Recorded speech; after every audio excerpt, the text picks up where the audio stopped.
Simple, authentique, humaine, la Birmanie m'a enchantée de 1000 façons et de la même manière que je le fais dans l'instant, nostalgique, perfusé d'amour, je vous invite à prendre part à ce doux voyage et découvrir ainsi, avec un échantillon de voix, les bribes de ce que ma mémoire a de plus précieux.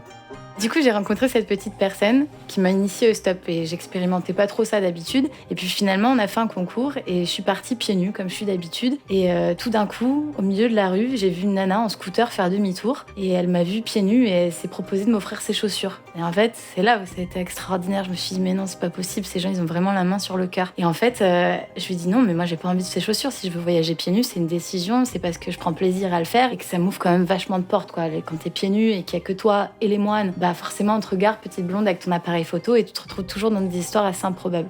Bref, on part, je continue ma petite tournée de stop et puis je me retrouve chez cette dame qui refuse catégoriquement que je continue de voyager en stop parce qu'elle trouve que c'est trop dangereux pour en étant une fille. Et là, tout d'un coup, elle va chercher son père et son père revient avec une paire de chaussures. Et là, je me dis, c'est pas possible, ils veulent tous m'offrir des chaussures, ces gens-là. Finalement, je l'amène un peu dans mon histoire et puis elle se retrouve à flaguer, genre au bord de route avec moi, arrêter des voitures avec un drapeau improvisé. Et je me retrouve à l'arrière d'une grosse cargaison avec des mecs qui commencent à me parler de foot. Alors moi, j'en ai absolument rien à faire, j'y connais rien du tout, mais je me mêle un peu là-dedans, je sors des noms de joueurs, je me mêle, etc. Mais ils comprennent pas trop le principe du stop, c'est quelque chose de vraiment pas courant pour le coup. Et donc de camion en camionnette, je me retrouve dans une station-service et je pense que c'est là où genre vraiment les larmes sont sorties puisque j'ai plus le choix. J'étais à l'arrière, tout le monde s'est agglutiné autour de moi. Je commençais à faire des petits dessins pour expliquer que je voulais rejoindre le lac Inle. Et là en fait, tout d'un coup ils m'ont fait descendre du camion et comme une petite fille, ils m'ont porté sous la station essence. Et en Birmanie, je sais pas pourquoi, c'est un peu courant, ils utilisent que des mini-tables, des mini-chaises et les gens mangent comme ça dans la rue, presque à ras du sol.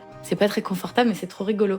Et du coup, ils m'ont apporté une mini-table, une mini-chaise, un petit repas, alors que j'avais pas spécialement faim. Je me suis retrouvée comme ça, avec une dizaine de personnes autour de moi, en train de manger un mini-repas dont j'avais même pas envie, avec une petite bouteille d'eau. Et là, tout d'un coup, ils sont arrivés avec une paire de chaussures, quoi. Genre, qui m'ont offerte, qui sortaient du magasin. Et là, j'ai les yeux qui se sont remplis de larmes. J'ai dit, mais non, mais c'est trop, c'est pas du tout pour ça, en fait, que je veux voyager de la sorte. Et je me suis dit, non, ça fait beaucoup, beaucoup trop d'émotions. Et finalement, ils ont fini par me comprendre. Ils m'ont déposé un petit peu plus loin au lac Inle. Et tout d'un coup, j'étais au restaurant et je raconte cette histoire avec le couple de Canadiens qui est à côté de moi. Ils me regardent avec des grands yeux écarquillés et ils m'ont dit, attends, on veut pas te laisser passer comme ça, demain on t'embarque avec nous. Et je me suis retrouvée à vivre des aventures folles avec ce couple de retraités et c'était assez dingue. Et du coup, j'ai continué le stop suite à ça et je remercierai jamais assez cette petite personne qui m'a mis le pied à l'étrier, quoi.